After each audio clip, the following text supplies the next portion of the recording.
السلام علیکم ورحمۃ اللہ وبرکاتہ۔ نحمده ونصلی علی رسوله الکریم، اما بعد فاعوذ باللہ من الشیطان الرجیم، بسم اللہ الرحمن الرحیم۔ انا انزلناه فی لیلۃ القدر وما ادراک ما لیلۃ القدر لیلۃ القدر خیر من الف شہر، صدق اللہ العظیم۔ نہایت ہی قابل احترام ناظرین گرامی، رمضان المبارک کا دوسرا عشرہ مغفرتوں والا ختم ہو گیا اور ہم رمضان المبارک کے آخری عشرہ عتق من النار یعنی آگ سے آزادی والے عشرے میں داخل ہو چکے ہیں۔ ناظرین گرامی، ویسے تو رمضان المبارک کا ہر دن، ہر لمحہ، ہر ساعت مبارک ہے، برکتوں اور رحمتوں والا ہے، لیکن رمضان المبارک کا آخری عشرہ یہ نہایت ہی فضائل اور نہایت ہی عظمت اور نہایت ہی اہمیت کا حامل ہے۔ یہی وجہ ہے سرکار دو عالم صلی اللہ تعالیٰ علیہ وآلہ وسلم بھی اپنی پوری زندگی میں اس عشرے میں عبادات کا زیادہ اہتمام فرماتے تھے۔ چنانچہ سیدہ عائشہ صدیقہ رضی اللہ تعالیٰ عنہ فرماتی ہیں کہ سرکار دو عالم صلی اللہ تعالیٰ علیہ وسلم رمضان المبارک کے آخری عشرے میں جتنی عبادت فرماتے تھے اتنی عبادت باقی دنوں میں نہیں فرماتے تھے۔ ایک اور روایت میں اماں جان ارشاد فرماتی ہیں کہ سرکار کہ جب رمضان المبارک کا آخری عشرہ داخل ہوتا تو سرکار دو عالم صلی اللہ تعالیٰ علیہ وسلم اپنے کمر کو کس لیتے اور خود بھی راتوں کو جاگتے اور اپنے اہل و عیال کو بھی جگاتے، یعنی اس عشرے میں عبادت کا زیادہ اہتمام کرتے، زیادہ محنت کرتے، زیادہ مشقت اٹھاتے۔ اور سرکار دو عالم صلی اللہ علیہ وسلم نے اپنی مدنی دور زندگی میں اس عشرے کا اعتکاف فرمایا، اور اس عشرے کی فضیلت یہ بھی ہے کہ اس میں وہ عظمتوں اور برکتوں والی رات ہے کہ جس ایک رات کی عبادت 1000 مہینوں سے افضل ہے، جس میں اللہ رب العزت نے لوح محفوظ سے اکٹھا قرآن مجید آسمان دنیا پر نازل فرمایا۔ چنانچہ اللہ تعالیٰ ارشاد فرماتے ہیں انا انزلناہ فی لیلۃ القدر، بے شک ہم نے اس قرآن کو لیلۃ القدر یعنی جو عظمت والی رات کو نازل کیا۔ وما ادراک ما لیلۃ القدر، اور اے مخاطب تمہیں معلوم ہے کہ لیلۃ القدر کیا ہے؟ یعنی اللہ سوالیہ انداز میں اس کی عظمت اللہ تعالیٰ بتانا چاہتے ہیں کہ وما ادراک ما، تم جانتے ہو، تمہیں معلوم ہے کہ لیلۃ القدر کی عظمت، برکت، رفعت اور اس کی شان کیا ہے۔ پھر آگے ارشاد فرمایا لیلۃ القدر خیر من الف شہر،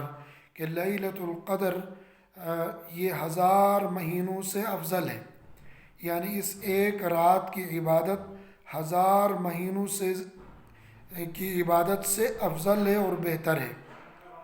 اور ناظرین گرامی، 1000 مہینوں کا 83 سال 4 مہینے بنتے ہیں، تو جو شخص اس رات میں عبادت کرے گا، نماز پڑھے گا، تلاوت کرے گا، استغفار کرے گا، درود شریف پڑھے گا اور ذکر و اذکار ہے، تسبیح ہے، تہلیل ہے، تکبیر ہے، کسی بھی عبادت میں، نفلی عبادات میں وہ مصروف رہتا ہے، تلاوت قرآن پاک میں، تو اسے 83 سال 4 مہینوں کی عبادت سے بھی زیادہ عبادت کرنے کا ثواب اسے حاصل ہوگا۔ اور کتنی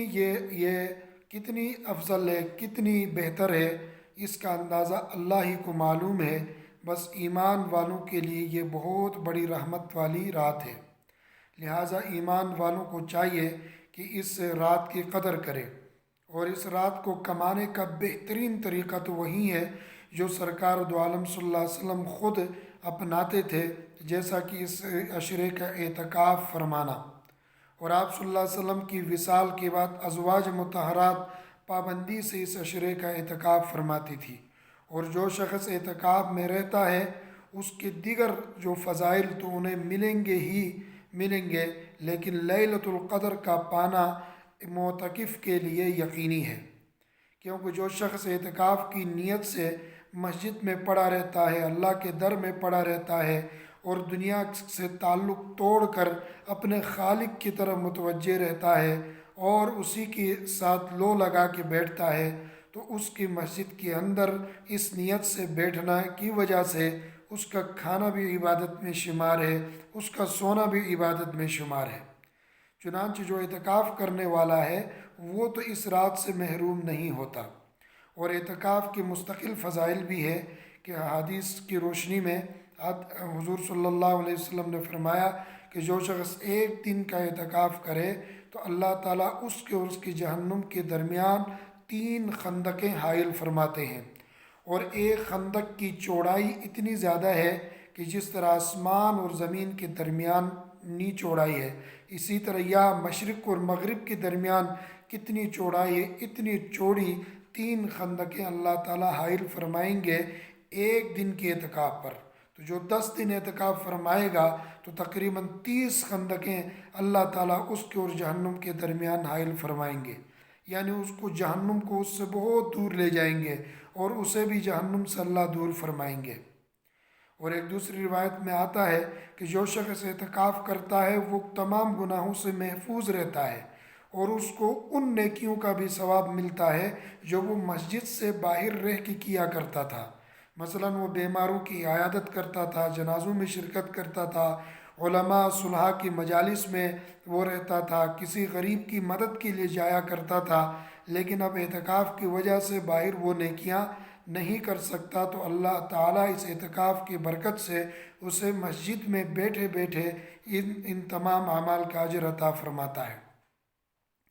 لہٰذا مسلمانوں کو چاہیے کہ اس میں سستی نہ کرے، اور فرمایا کہ جو رمضان المبارک کے آخری عشرے کا اعتکاف کرے گا اللہ تعالیٰ اسے 2 حج اور 2 عمروں کا ثواب عطا فرمائیں گے۔ تو لیلۃ القدر کو کمانے کا بھی بہترین طریقہ اعتکاف ہی ہے، اور لیلۃ القدر بہت عظیم رات ہے، بہت برکتوں والی رات ہے۔ اس رات حضرت جبرائیل علیہ السلام کی نگرانی میں فرشتے اترتے ہیں اور فجر تک رہتے ہیں، اور جو لوگ نماز میں کھڑے ہیں، رکوع میں ہیں، سجود میں ہیں، قاعدے میں ہیں، کوئی ذکر کر رہا ہے، تلاوت کر رہے ہیں، کوئی بھی عبادت میں مصروف ہے، تو یہ فرشتے ان کے پاس آتے ہیں اور ان کے اعزاز اور اکرام کے طور پر ان سے مصافحہ کرتے ہیں۔ تو یہ عظمتوں والا عشرہ ہے، یہ بہت اہمیت کا حامل ہے، لہٰذا ہمیں چاہیے کہ اس عشرے میں زیادہ سے زیادہ عبادات کریں، زیادہ سے زیادہ اللہ سے مغفرت طلب کریں، زیادہ سے زیادہ اللہ تعالیٰ سے جنت کو طلب کریں، زیادہ سے زیادہ اللہ تعالیٰ سے جہنم سے پناہ مانگیں۔ اور یہ عتق من النار، آگ سے آزادی کا بھی ہے، تو لہٰذا اللہ کی ناراضگی اور اس کی ناراضگی والی جگہ جہنم سے ہمیں زیادہ پناہ مانگنی چاہیے، اور کثرت سے یہ دعا پڑھنا چاہیے، اللہم انی اسألک الجنہ واعوذ بک من النار، اور دوسری دعا اللہم اجرنی من النار۔ تو یہ ان دعاؤں کی ہمیں کثرت کرنی چاہیے۔ اور جو حضور صلی اللہ علیہ وسلم نے فرمایا کہ لیلۃ القدر کو آخری عشرے کی طاق راتوں میں تلاش کریں۔ طاق راتوں میں 21ویں، 23ویں، 25ویں، 27ویں اور 29ویں راتیں ہیں۔ ان راتوں میں زیادہ اور دنوں اور راتوں کی نسبت زیادہ عبادت کی جائے، اور اس میں اللہ تعالیٰ کے نبی صلی اللہ علیہ وسلم نے حضرت ام المومنین عائشہ صدیقہ رضی اللہ تعالیٰ عنہ کو فرمایا کہ جب آپ لیلۃ القدر کو پالو تو آپ یہ دعا زیادہ مانگیں، اللہم انک عفو تحب العفو فاعف عنی، اے اللہ تو معاف کرنے والا ہے، معاف کرنے کو تو پسند فرماتا ہے، اے اللہ تو مجھے معاف فرما۔ اب دیکھیں اس مبارک رات میں نہ کوئی دولت مانگا، نہ دھن مانگا، نہ کوئی دنیا کی کوئی دولت، نہ وزارت، نہ منصب، نہ کار کوٹھی بنگلہ، کچھ بھی نہیں، معافی مانگا۔ کیوں؟ کیونکہ روز قیامت کام ہی اسی شخص کا چلے گا کہ اسی کا بیڑا پار ہوگا جس کو اللہ تعالیٰ معاف فرمائیں گے۔ اگر جس کو معافی نہ ملے، دنیا کے سارے نقشے اس کے پاس ہو، سارے نعمتیں ان کے پاس ہو، تو پھر اس کا کام نہیں چلے گا، وہ نقصان اٹھائے گا، وہ ناکام ہی ناکام ہے۔ لہٰذا اللہ تعالیٰ سے زیادہ سے زیادہ دعا مانگنی چاہیے، اور طاق راتوں میں اس دعا کی کثرت کرنا چاہیے، اللہم انک عفو تحب العفو فاعف عنا۔ اور ان طاق راتوں کا ایک لمحہ بھی ضائع نہیں کرنا چاہیے۔ سرکار دو عالم صلی اللہ علیہ وسلم نے فرمایا، جو شب قدر کے خیر سے محروم رہا وہ ہر خیر سے محروم رہا، اور فرمایا کہ شب قدر کے خیر سے کوئی محروم نہیں رہ سکتا سوائے اس شخص کے جو بالکل محروم ہو۔ اور اس کی وجہ بھی سمجھ میں آتی ہے کہ چند گھنٹوں کی رات ہے، اس میں اپنے نفس کو تھوڑا بہلا پھسلا کر جاگنے پہ مجبور کرنا کوئی مشکل نہیں ہے۔ اور پھر اس رات کو کمانا بہت آسان ہے۔ جو لوگ اعتکاف میں ہیں وہ تو ان کو یہ فضیلت حاصل ہوگی، جو اعتکاف میں نہیں ہے تو ان کو بھی یہ فضیلت حاصل کرنا بہت آسان ہے۔ مثال کے طور پر یہ رات مغرب سے شروع ہوتی ہے اور فجر تک رہتی ہے، تو آپ نے مغرب کی نماز پڑھ لیا باجماعت، اس کے بعد 2 سنتیں پڑھ لی، 6 اوابین کے نفل پڑھ لیے، اس کے بعد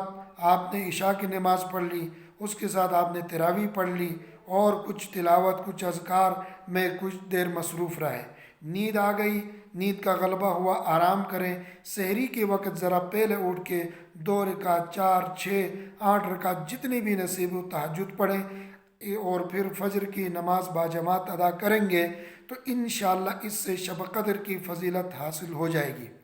اب اتنا آسان ہے شب قدر کی فضیلت حاصل کرنا، اس کے باوجود بھی اگر کوئی شخص شب قدر کی فضیلت حاصل نہیں کر سکتا، اس سے محروم رہتا ہے، تو پھر سرکار دو عالم صلی اللہ علیہ وسلم کی یہ بات بجا ہے کہ اس کی خیر سے وہی شخص محروم رہ سکتا ہے جو بالکل ہی محروم ہو۔